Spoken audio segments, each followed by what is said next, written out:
We need to find this place or we'll be late. Make a left on Astrology Avenue. Oh, I'm sorry, I meant right.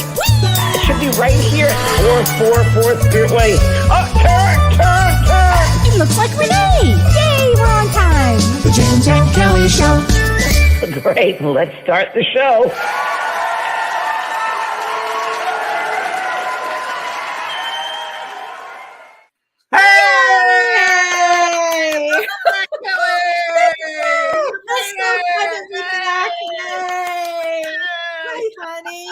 Hi, sweetheart. Welcome back. Thank you so much. It feels so great. good to be here, to be alive and alive. Frankly.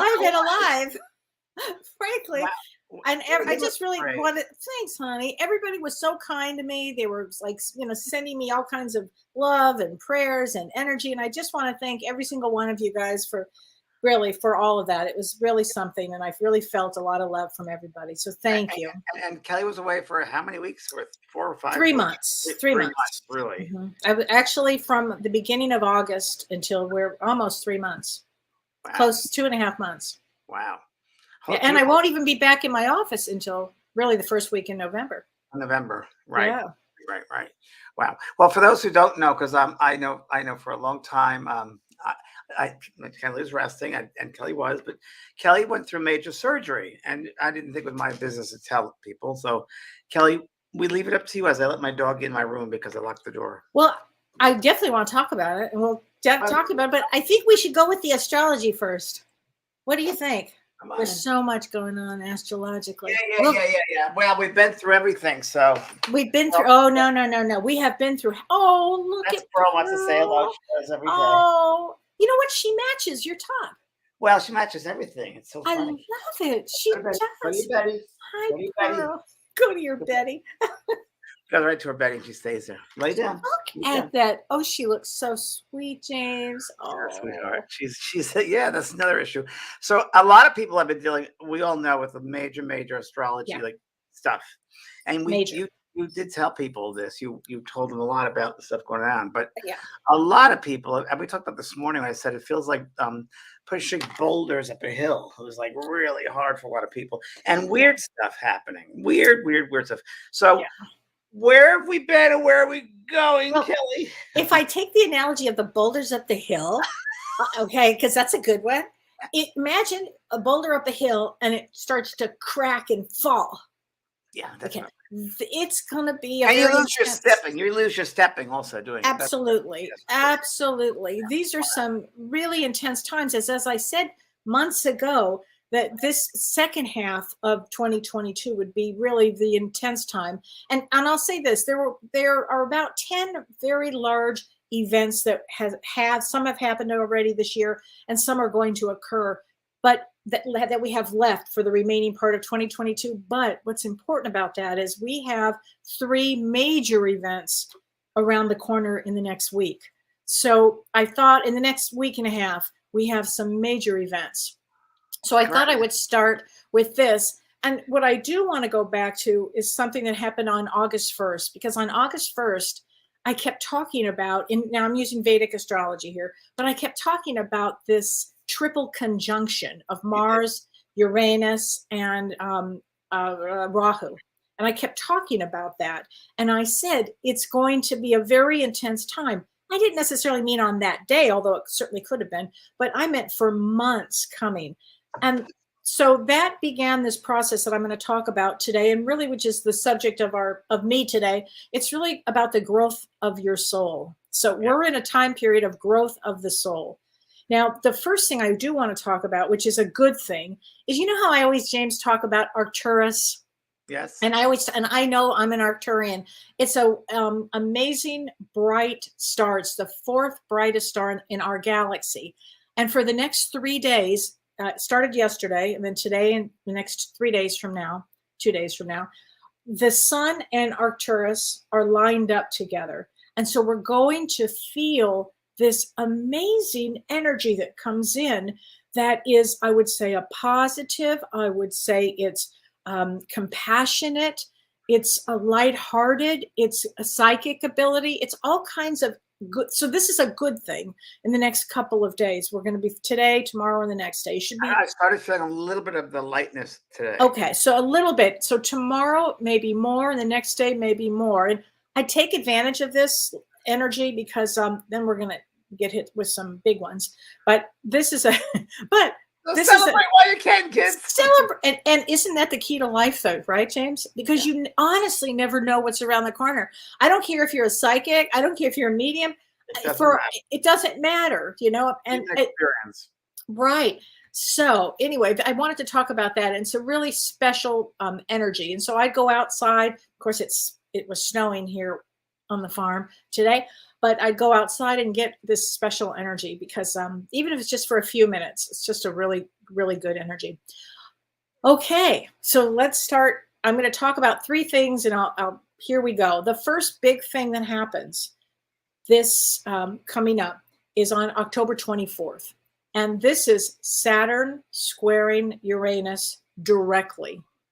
And this is at Saturn stations direct. Now that means Saturn's been retrograde.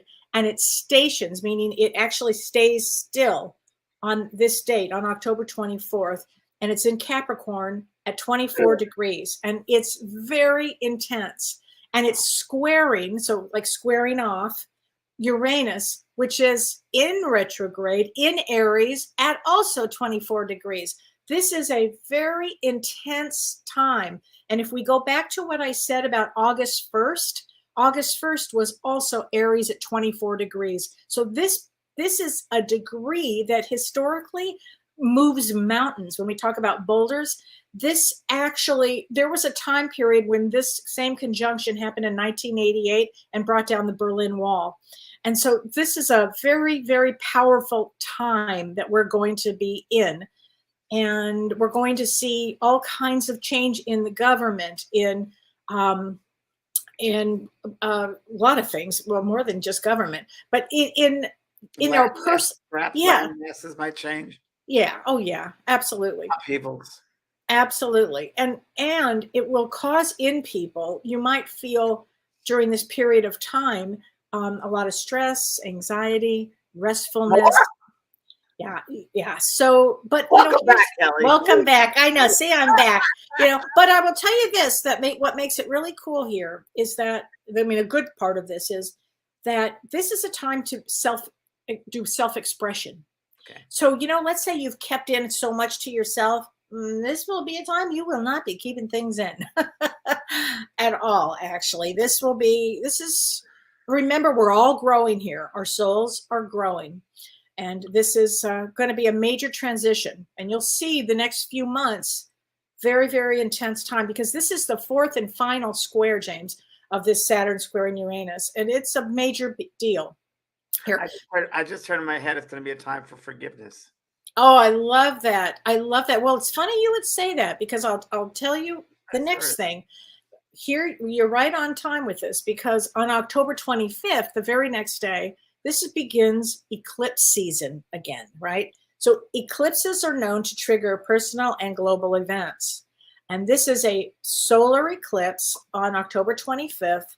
It will be seen throughout Europe and Asia and Africa. We will not see it here in the United States. But it's a new moon eclipse, and I go by Vedic astrology, everybody, and it's in Libra, and it conjuncts Venus, which means it's next to Venus. It's a very powerful, powerful eclipse, and it's about, to your point, it's about finding peace and balance and justice, which the world will probably go pretty crazy over this. However, what's important about this, because it conjuncts Venus, it's about relationships.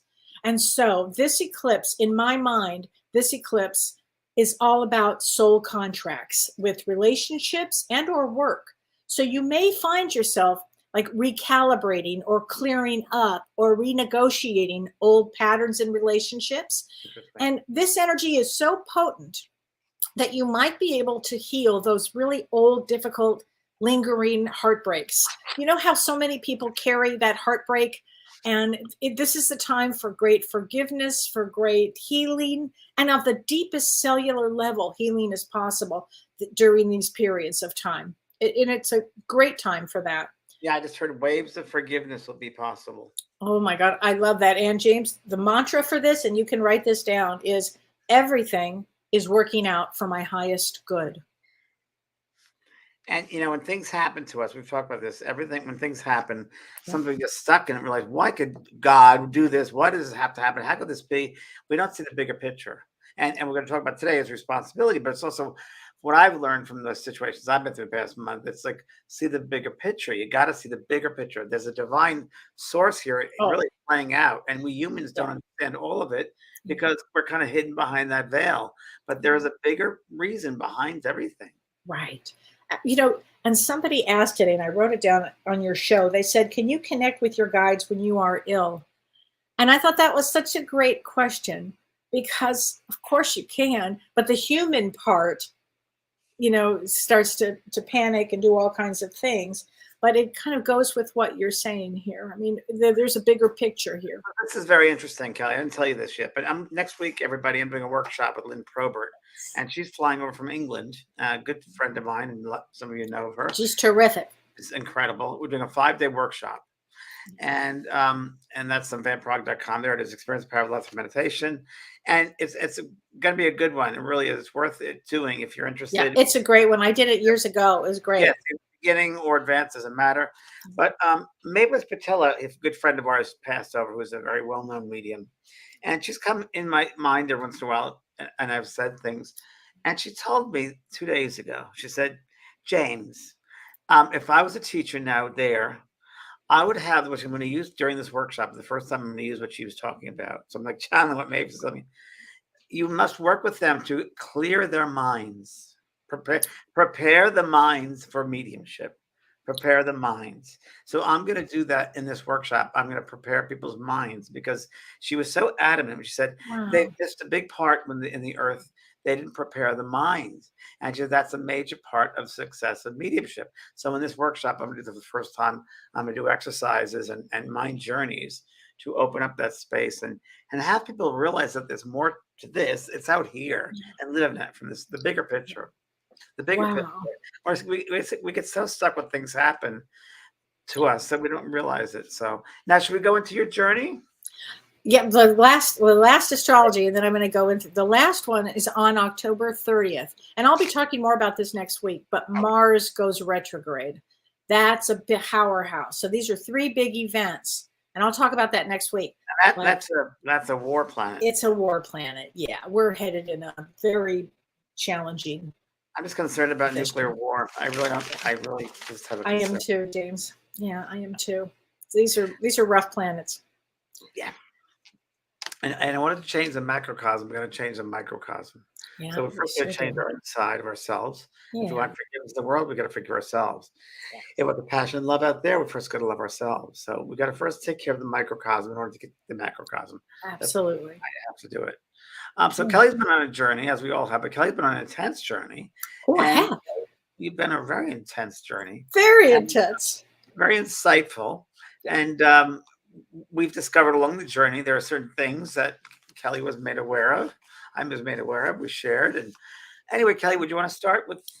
I will. And this journey. The responsibility of being a light worker, responsibility of doing this type of work. And living life, I guess you could say also, not just to being a medium or a psychic or a therapist, but life in general. And as you know, I came out of the womb feeling responsible. So responsibility has been a big issue for me my whole life.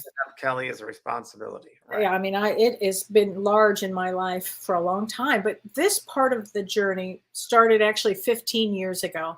And here's the story. And I'll say this part briefly, but 15 years ago, when I was 50 years old, so I know it was exactly 50. I was 15 years ago because I just turned 65 during all of this craziness. So when I was 50, I promised myself I was going to have a breast reduction because I thought this would be the greatest thing. I'd had terrible back problems and neck problems and shoulder problems, and all my doctors said, you really need to have this surgery. So I signed up. I get a great doctor in Los Angeles. I was going to have the surgery. And 2 days before, my mother, her hardware, I should say, in her hip burst out basically. And she had to have emergency hip replacement surgery. And at that moment, I obviously canceled my surgery and went into caregiver mode. And I took care of my mother for 5 years. It was a really big time in my life.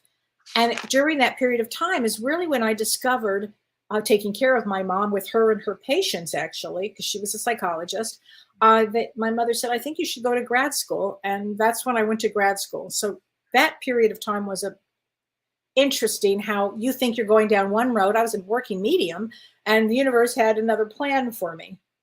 So that was 15 years ago. All right. So then at 55, 5 years later, my mom is better. I meet with another doctor. I sign up. I'm going to have breast reduction surgery. And unfortunately, I take my mom to get a mammogram, and she ended up with breast cancer. So I cancel it, my breast reduction surgery, and I go into like crisis mode, and really doing everything I could possible to take care of my mother, everything I could possibly do. And still working as a medium, and now working as a therapist and taking care of my mom. It was a lot. Okay. Then my mother died of breast cancer, and we moved to the farm How in long Wisconsin. ago was that, Kellee? She died 4 years ago. 4 years. Wow. 4 years ago. I know, right? Hard to believe. That's hard to believe. Okay. So at that point, we moved to the farm. And then I said, all right, I'm back to myself. I am going to have this breast reduction surgery. I've been through this, everybody. I've heard this for years now. Yeah, right. You'd heard me say it for years. Okay, so everybody had. And I'm like, no, really, this is the one. So I have this fabulous doctor here in Madison, Wisconsin. And I'm so happy. And I'm going to get it done. And I meet with him in January of 2022. And he said, great. I'm sorry. Yeah, 2019. I'm so sorry. Of 2019. And we set the appointment for April of 2019. I'm sorry, of April of 2020. I'm getting it mixed up. COVID. And COVID hit. So now 3 times I'm out of this. And I'm like, you have got to be freaking kidding me. I cannot get it. There was nothing I could do. All right. So then 2 years of me taking care of the world. And James, we worked our asses off during that time. And I really worked hard during that time. And I thought, I have to make the time to have this done. So I met with the same doctor who I just love. And we made the first time I could get in for this surgery was August 17th of 2022 of this year, just a month and a half ago. Astrologically, did it look okay? So it's a funny thing that you would say that. So what I did is when that date became available, and it was the first date, in my head fast, quickly, I did the numerology of it. And I said, well, it's a 22 day. Now, 22 means the builder. I said, well, I will be rebuilt. Okay. So I took it. I didn't look at everything else because I felt this was the day that was presented itself, and I was going to take it because I had already 3 times said, turn this, couldn't do it. So I said, I'm going to do it. And I remember I ran it by you, and I ran it by my friend Charlene, and everybody was kind of like, really? And I was like, yeah, I'm going to do it. Yeah.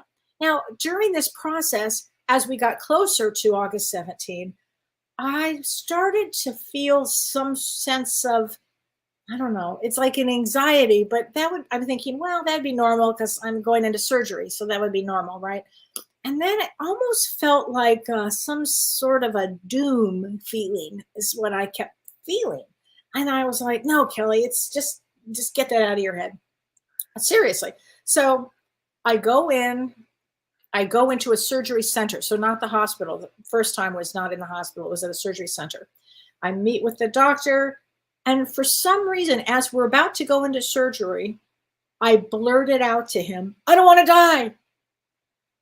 Did I even tell you that? I said that? Yeah.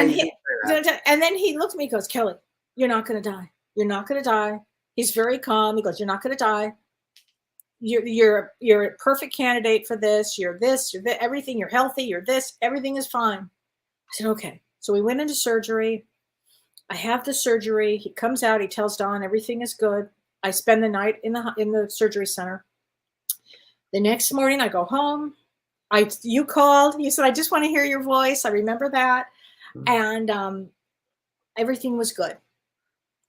and a few days, 3 days later, Mavis died, actually, 3 days after that. So now it was around the 20th of August, I think she passed. Wow, what's her name? Died first. Janet. Well, Died. Janet died just 5 days before my surgery, I think. Yeah. I know. And then Mavis passes. And then Mavis died, and that really shook me to my core when I found out that she died. I was just devastated, really. I mean, we both were just devastated. Yeah, we both were. Yeah. So then I was so emotional over that, I kind of lost track with how I was feeling. It wasn't because of that. I, as a caregiver, never really, as much as I would like to say I take good care of myself, because I do a lot of really good things, I don't really listen to my own body. And I really wasn't listening. By asking you this, because you say to take care of yourself. But as I've always said, we all have to have balance. Yeah, I had no balance. The spiritual body, the emotional body.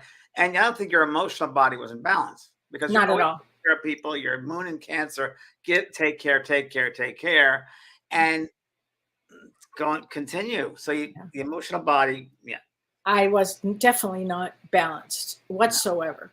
And I was also not really attached to my body in the sense of that I knew if it were you or Don or my mom or anybody, I'd go, okay, get her to the hospital. She needs this. But for my own self, I just couldn't quite put it together that I actually was getting sicker and sicker. So several days, and they said to me, the doctor said, if there are any changes, here's my cell. If there's anything, call me. But I felt like I didn't want to bother anybody. I'm like, oh, no. I'm fine. I'm just tired. I just had surgery. But that's not what happened at all.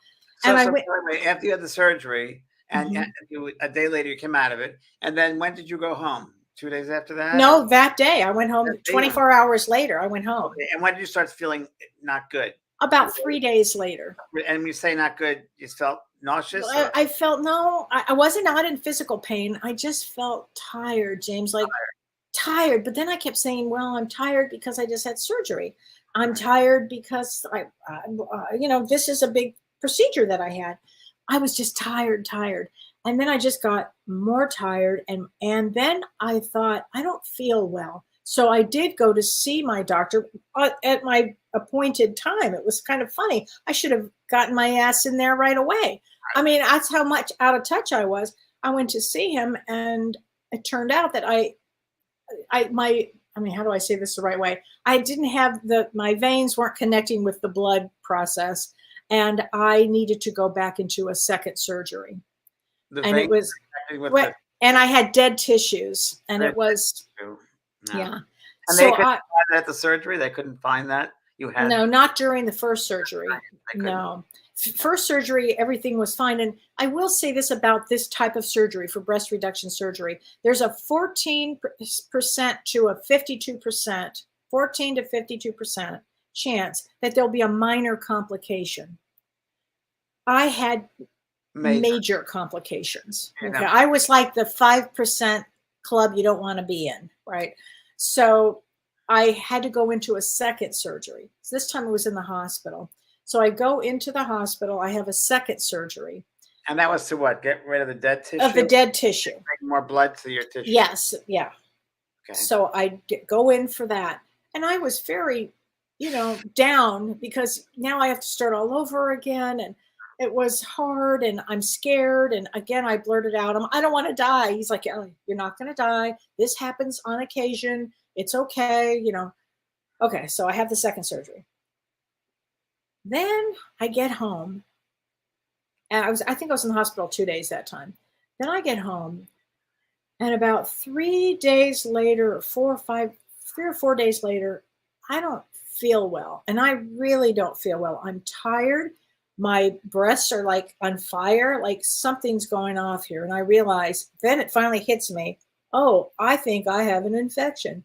So I call him, I go in immediately, and he says, Kellee, here's the thing. And I go, oh no, I know it. I'm going to have to go back in the hospital. And he goes, yes. He said, I'm going to give you an opportunity. He said, you can go home with antibiotics. But I said, if I were your wife or daughter, what would you say? And he always asked that question. And he said, I'd put you in the hospital right now. He said, where's Dawn? So we go get Dawn. I was in a hospital bed for my third surgery on that fast. This was now September 9th. And I was in the hospital with intravenous, 48 hours of intravenous IV with antibiotics, heavy duty antibiotics. And here's what happened with that. Could you eat while you had the? If you didn't want to, yes, I could eat, but I just didn't have an appetite for it. No, I really didn't, and I was scared. I was. Well, I'll tell you when I got to the despair part. So he comes in and he says, "I'm sorry, we have to do the third surgery. I've checked all your vitals and your blood work and your tissues, and we have to go in because you have an infection." So now it's a third surgery. And James, he goes, and it's going to be tomorrow, which was September 11th. And I'm like, September 11th of all the days for me. I do know this. That's not a good day. So no, I'm like, oh Lord. So anyway, I was just feeling that night. I was feeling the night before this third surgery, I was feeling so much despair. I just can't even tell you. I was so worried. And so when that woman asked about, are your guides there when you're ill? Yeah, I knew my guides were there, but I was having such a human crisis of just scared. I didn't want to die. And I was feeling doomed. That was the big thing when you told me, you kept on saying, I don't want to die. So you're not going to die. You kept on saying, I don't want to die. I'll tell you when you jumped in, you had said that all along, but I'll tell you what happened with that. Okay. So I was just feeling such despair, but the wildest thing happened. My hospital room, the door opened to the left. And at 10 o'clock the night before my surgery on September 11th, I felt this stare, somebody walking towards me, towards the right, but it was just a window. And I felt this, and these arms went around me, and I turned around and I said, Mom? I'm telling you, my mom was right there. And I was like, okay, it's going to be okay, right? And she's like, it's going to be okay, Kellee. So the next morning, when my doctor comes to get me for the surgery, he walks in, and my guides clearly wanted me to see this because I was really out of it, feeling despair, depression, upset, worried, out of my mind. And he came in with this giant swatch of green all over him like this. And it was to show me his aura of green as a healer. They really wanted me to see that. And I went, oh, okay, now I'm okay. And that gave me the energy to go in to have the third surgery. So I have the third surgery, and I'm thinking, oh God, just let me, please, I don't want to die. I don't want to die. Anyway, I come out of the third surgery, and then some man comes in back in my hospital room, and I was in the hospital for 10 days. So then this man comes in, and he goes, hi, I'm Dr. blah, blah, blah. And I go, what? And I go, what did you say? And he said, I'm an infectious disease doctor. And I go, oh my God, do I have COVID? And he goes, no, you don't have COVID. You have a bacterial infection. And I'm like, oh, what? This nightmare is never going to end. So I go, what kind? Like staph or strep? He goes, I don't know yet. We have to figure this out. I'll know in 48 hours. The staph infection. Well, here's what happened. So I'm in the hospital. I am now plummeting down because I am thinking, oh, the surgery didn't take me out. Bacteria is going to take me out. The doom I felt, I can't even describe. And I couldn't pull myself out of it. I just couldn't. So anyway, he comes back 2 days later, and he says, I go, what is it? Was it staph or strep? He goes, well, actually, you have 3 bacterial infections. Okay. Now I know I'm doomed. Like nobody's business. I'm doomed. So I was like, well, okay. And at that moment he leaves, and I'm so depressed. I'm sobbing, and a nun walked in, and now I'm like, oh, I'm dead. I'm a goner. A nun walked in. I was in a Catholic hospital. I go, oh, I'm a goner. I'm a goner. I'm a goner. To give you the last part, yeah. And I'm crying and crying. That happens, yeah. I'm crying and crying. And she goes, dear, tears are the words that your soul speaks when you don't have the words. And I'm like, oh, I have the words. I'm dead. It was just terrible. So she leaves. And then you called, and you didn't say hello. You said, you're not going to die. That's what you said to me. You said, you're not going to die. It was exactly at that moment. I was driving down the street and that came into my head. It's like, I'll call her right now. Yeah, I think it was your mother. You're not going to die. You said you're not going to die, Kellee. Now, then you said, we're all going to go sometime, but you're not going to die from this. And then, I mean, it was unbelievable. So then after that, I was in the hospital. I was on, intravenous IV forever with antibiotics. And then finally I was allowed to come home with oral antibiotics. And I was on that for over 2 weeks. And then after that, I mean, all of this was really, really a difficult situation. And it took me all this time to recover. And did you look into your chart and see what was going on, the aspects in your chart that were happening that caused this? I don't have the balls to do that. Really? I don't want to. I haven't done that to see what aspects were in the sixth house. And I mean, hello. The eighth house of death. Oh, the eighth house of death. I will. You know what? I will do it. I will. I don't think of medicine, right? Sixth house is taking care of healing. Yeah, right? yeah. I just feel your sixth house was loaded with stuff. I will look. I'm sure it was. I mean, and I will look, James. It's so funny. No, I didn't. You're not. Believe me, you're not going this early. Oh my God! So it was a hard thing to do, and I think as a caregiver, caregivers tend to go from crisis to crisis, and yet I was having my own crisis, and I hadn't really experienced. I've had a lot of crisis in my life, but this was a different. Besides, you're not going to die. There was something else that came to me very clearly when I was driving my car. And it was Ramus and Remus, the foxes, and Latin, and suckling on their mother's teats. Oh yes. And I said to you, you can't nurture the world, Kellee. Enough already. You just give, and you have nothing left. And that's what's literally happening.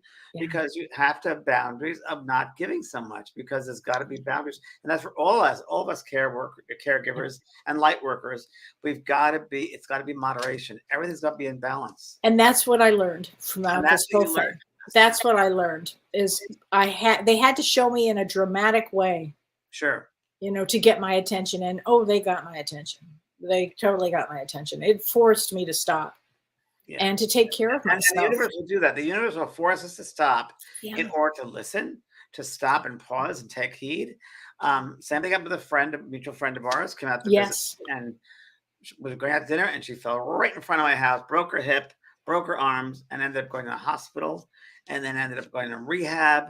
And I was with her every day, and she was go, go, go, double Gemini, go, go, go. And it was an amazing experience for her. At the end of it, she said it was one of those amazing experiences because I never would have realized. And I gave her the book, The Quiet Mind by White Eagle, to read. And she said it's a great book. Yeah, it's so great. She had to forgive someone for 30 years. She had not forgiven this person. And it took this time in bed to realize that she had to forgive him. And she did. And I said to her, and I don't know where I got it from, I said, it's not your dirt. I said, you're not the doormat. It's someone else's dirt at that doormat. Don't make it yours. And she uses that analogy. That just came through when I was talking to her. And she said, it's amazing how long you hold on to old stuff and how it affects the body. And sometimes you're going to be hit hard in order to wake up. You got to wake up. And it's true. It's really, really true for all of us. It's very true. Well, and I know when that happened with Carolyn, it happened during 3 days after my first breast surgery. Yeah, the 24th of August. I believe. It was right after your birthday. Yeah. My birthday was great because I brought her out for the meal, and she got a facial. I got her hair done for her, and it's amazing. I mean, no, but that was a long time of holding on to something. And she said it was as painful as it was. Again, he would go seeing the bigger picture. The bigger picture was I had to stop, because otherwise she would never stop to look at to go inside and have the time to be there. Now, this is something interesting. In her rehab place, she's such an innate healer, and there was a lady next to her, and the lady wanted to die, and the lady was having trouble with kidneys, and she would need. 2 days later, I go, say, what happened to your roommate? They left. She left. She said, I healed her, and she did. The lady was fine, and Carolyn was not feeling good. And I said, what's going? You gave all your energy away. I said, are you going to stop? So it's exactly what you're talking about. Yeah. We can't, as natural as it is to give, we also got to realize in this human space, we got to have boundaries. We got to stop. Enough is enough.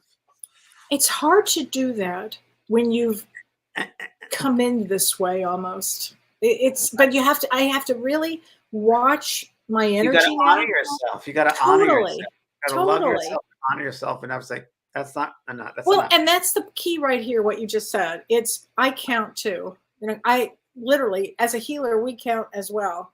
Because have you noticed, I mean, there's almost like a run on healers right now. Several of our friends have been down and out. And, several. I was down and out with my knee. I couldn't walk. It was weird how things happen. It's such a weird way. Yeah, a lot of our friends got double hip replacement, which I don't know how that turned out. Well, actually, it turned out to two friends died. One. Yeah, we had 2 friends die. I mean, it's an amazing time. It's about a cleansing. Yeah. Oh my God. But self-care and self-love, you have to do that. So what is holding everybody back now? All you guys listening and watching this, what's holding you back from self-care? Why don't you put yourself first? What is the reason why you don't do that? You need to do that. So what is the illusion that you're living? And what is the payoff that you're getting out of this? If you're not living such a good question. I mean, I'm really taking that to heart, what you just said. I'm in the middle of writing a meditation course right now. So that's okay. I have all these exercises before I got in the show tonight. And I'm thinking about that with people, you know, my exercises. And it's true. What's so important that we don't put ourselves first? And I'm not talking about ego. I'm talking about sense of love and respect for this. You know, many times in my Catholic upbringing, and I'm watching a great movie, Father Stew. Have you seen it yet? I haven't. Should I see it? You got to see it. Oh, okay. It's so us. Father Stew. Okay. Catholic thing. It's great. The writing is so profound that I have to stop and rewind and listen to the writing because the writing's great. Talk about God, but not the God, divine God. It's fabulous, everybody. But you know, it sometimes takes a while for us to realize that we, being in this human space, and most of us who are light workers and empaths and so forth, we're not used to this space. This is not natural for us. But we got to realize we live in a dense, limited place. And the body, this physical body, is a wall. It's limitations. And the mind creates, you know, so we got to be careful what the mind brings in. Because the mind, it ends up in the physical body. First place it starts is the mind, ends up in the physical body.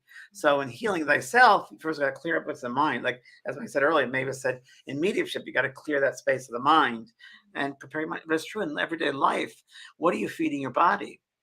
What are you feeding your body? Anxiety, fear, you know, and that whole thing about, I don't want to die. So what is that about? Where does that come from? It comes from, I know exactly where it comes from. I still have work to do here. And I'd be so pissed if I had died. I've been so angry. So I have to use that anger instead of being pissed that I was going to die. I have to turn that around and go, wait a minute. No, I need my own space. I need my own time. I need to, no, the answer is no, I can't do this. And the weird thing about with Kellee as well, she's been writing a book for a little bit now, right? Like 15 years.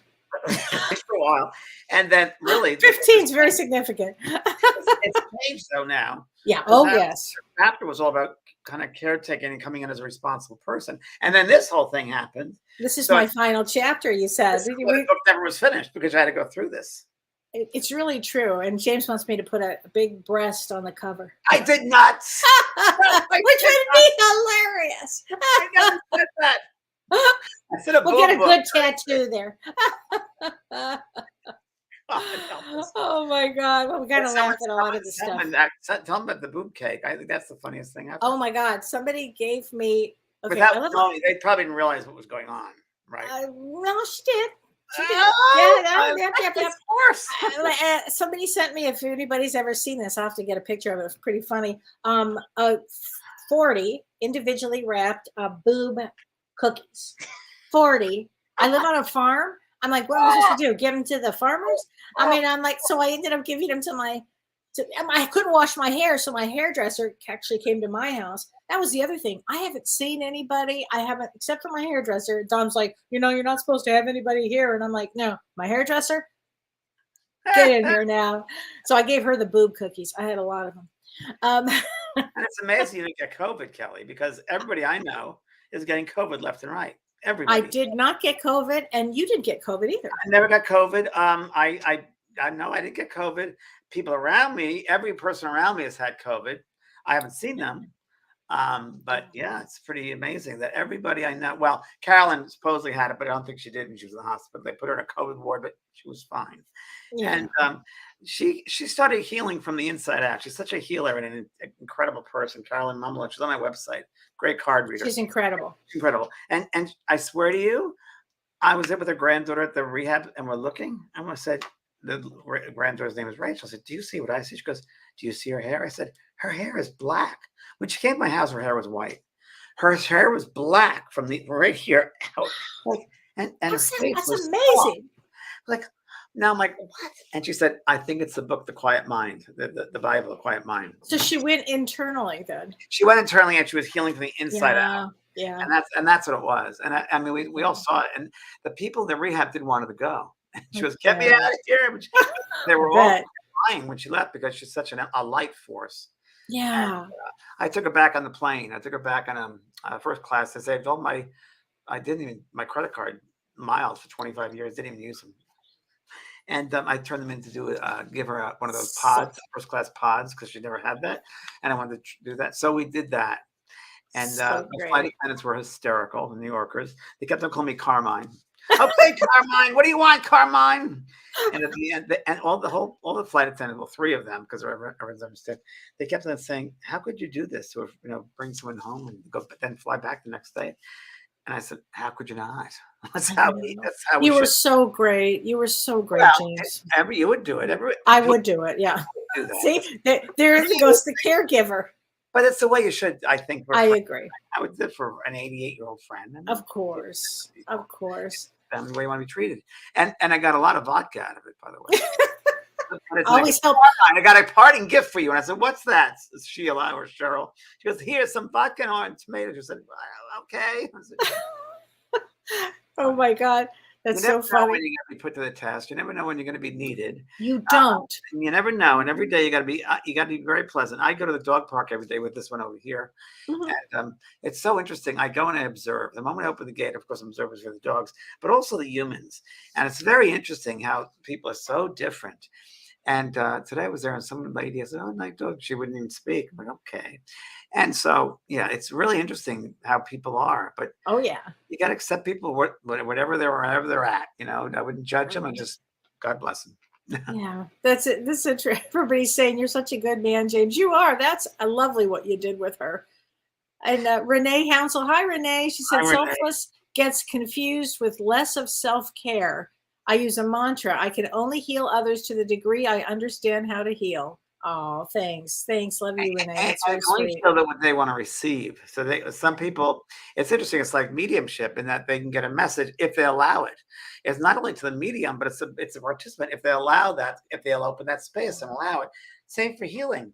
There's a certain level where they close down. If they're not going to be open to be healed, then they're not going to be healed. It's up to them. Right. Oh, absolutely. Absolutely. Yeah. Oh my gosh.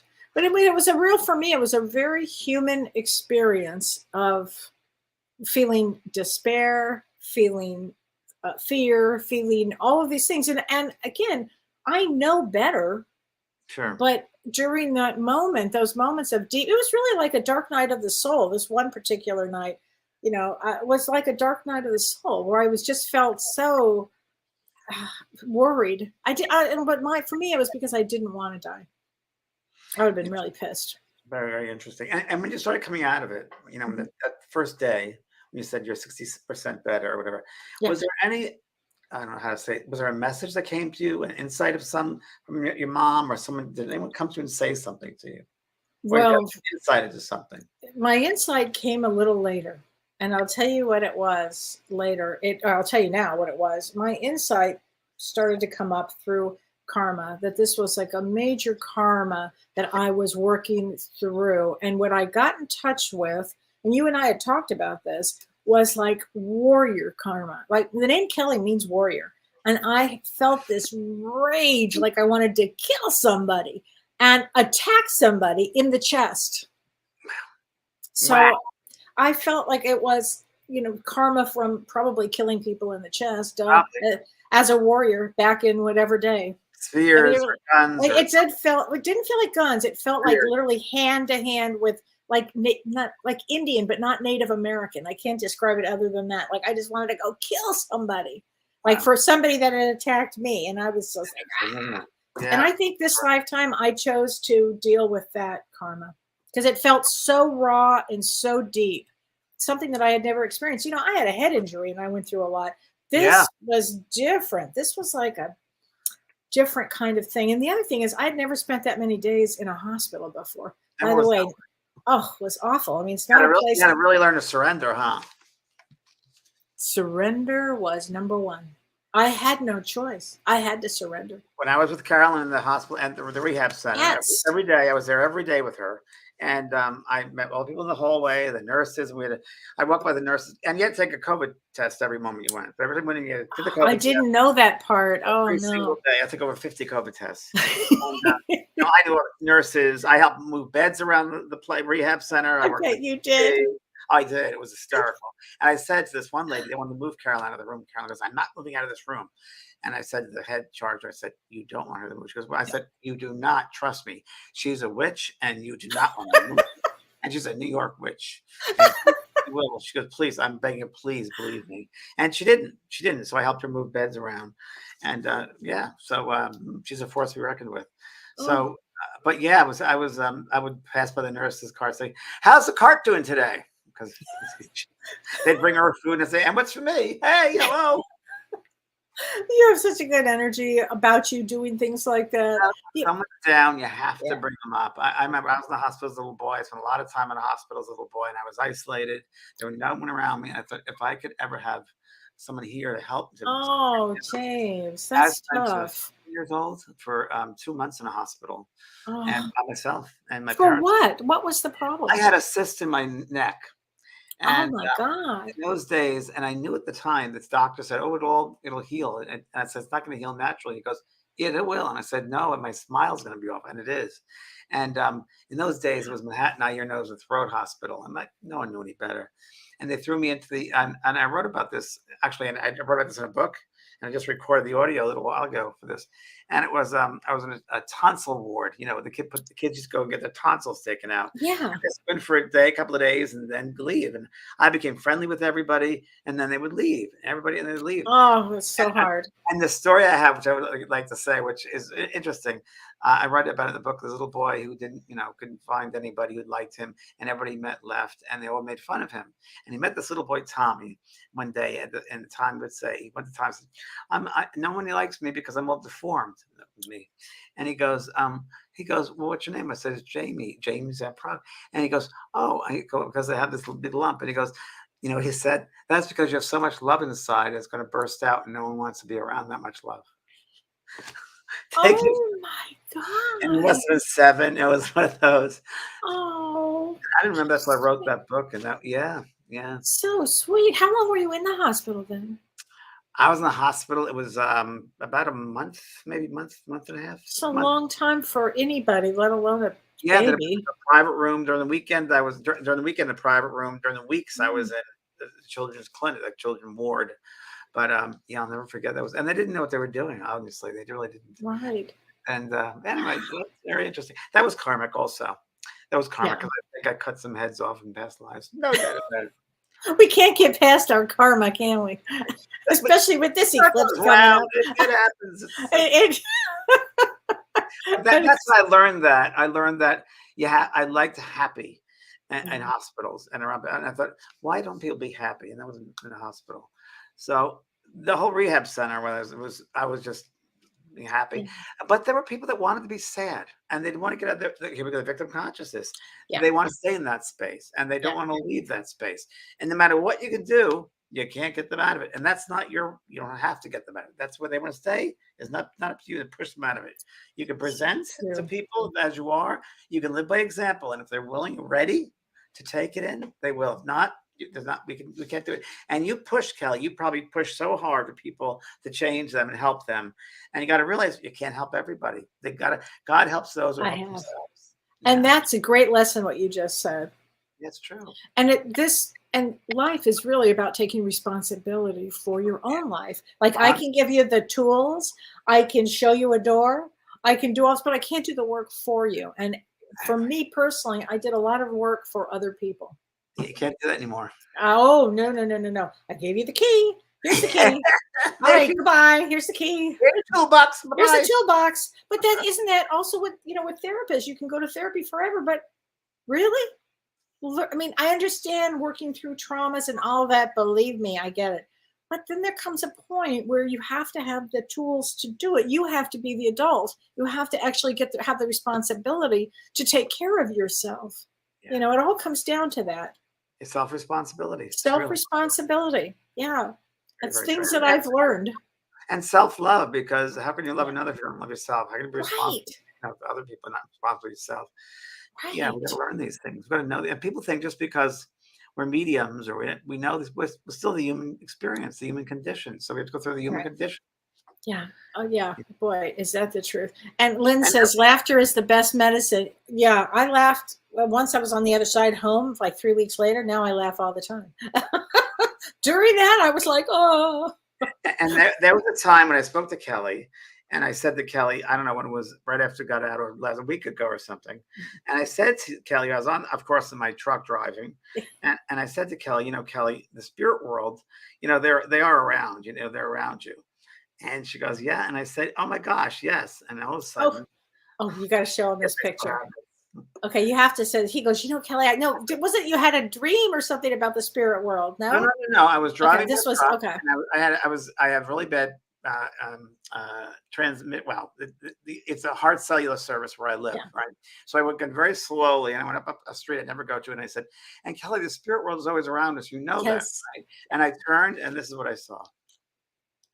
Can you see that? There's 3 spirits holding hands. Actually, he got out and he FaceTimed me. He said, look at this. Just when I said it too. I mean, come on. Literally as you had said it. Just when I said it. So that's validation. Look at that. Oh, and we are all taken care of, but we have to have our lessons, and we have to do the work for, around these lessons. Honor the process, honor the process. It's not easy. Not easy for any of us. I mean, really, not easy. No, it's not easy. It's not easy. It's not easy, but it is. Together. No one's ever alone. No one's ever alone. We're always being looked after. And so it's fascinating. Yeah. Oh, James, it was something. But I will tell you something wild that happened. I will tell you this, and I think I shared this with you. This was kind of weird. On my first surgery, in the middle of the night, it was about midnight, and I was, you can't really sleep in a hospital. I was trying to sleep. I just really couldn't, but I was trying. And I look up and I see this 12-year-old boy over my head like this. He's got long blonde curly hair, and he's kind of just looking at me. I said, what's your name? And he says, Matthew. I said, how did you pass? And he said, COVID. And I said, oh. And then the door opens up, the light goes on in my hospital or in my surgery center room. And the nurse comes in and she says, hi, I brought you your orange Jell-O. And I'm like, hey, I have a question. What was this used for? Like during COVID, what was this used for? She said, oh, this was the children's ward. And I said, oh, I have to tell you what happened. This little boy came by, long blonde curly hair, Matthew. And she said, oh, you saw him? I said, yeah.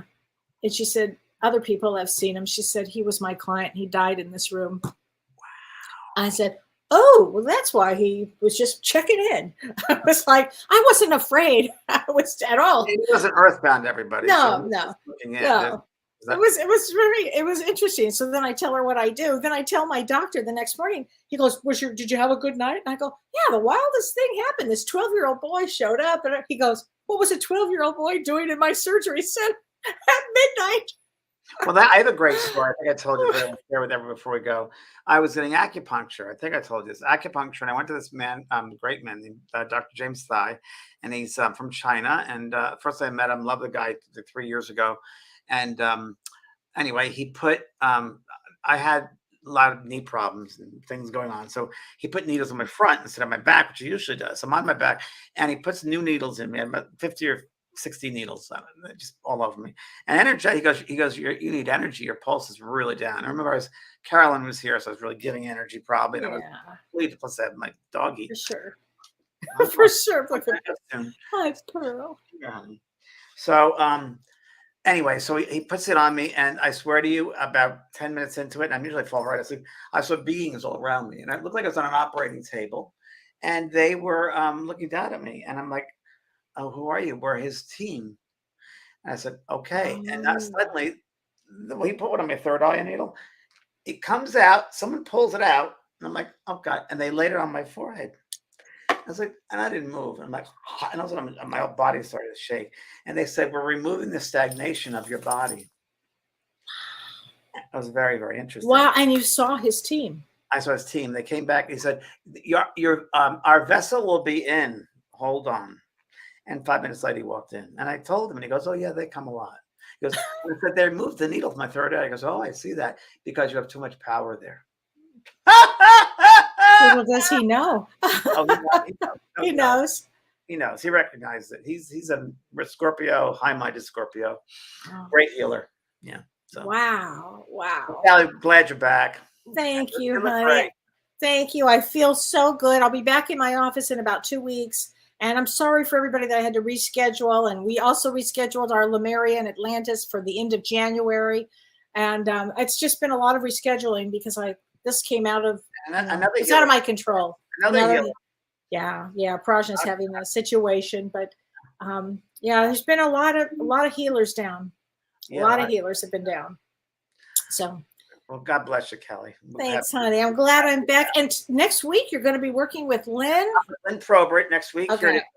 Mediumship through a 5-day intensive here in Carlsbad. So wish I could go. It's so good. You guys are going to love it. And then there's a demonstration the 29th of October in Orange County, California. And that's on my website, benprog.com. You see below. It's so fun. We only have 40 people for the demonstration. Only 40 people. Okay. People have got to sign up because this is such a 40 people. So watching James and Lynn work together is extraordinary. Boy, I had a red book. Oh, the title was, on page 25, there's a marking. That's right. And if you go back to the end of the book, there's a stain there. That's right. And stuff like that. And she's an outstanding teacher, too. Outstanding. I think it's outstanding teacher. Try to work with. Yeah. I believe it. She's something else. And you two together are magic. I mean, and the sense of humor that you guys have together. Hi, Pearl. Really Hi, Pearl. Hi, Angel Puss. She said, oh, she smiled. Oh, my God. That's so sweet. All right, everybody. James, I love you. Everyone. Thanks, everybody. Bye. Bye, everyone. You've been listening to Both Sides Now and Beyond, featuring spiritual medium and master teacher James Van Praagh and spiritual medium and psychotherapist Kellee White.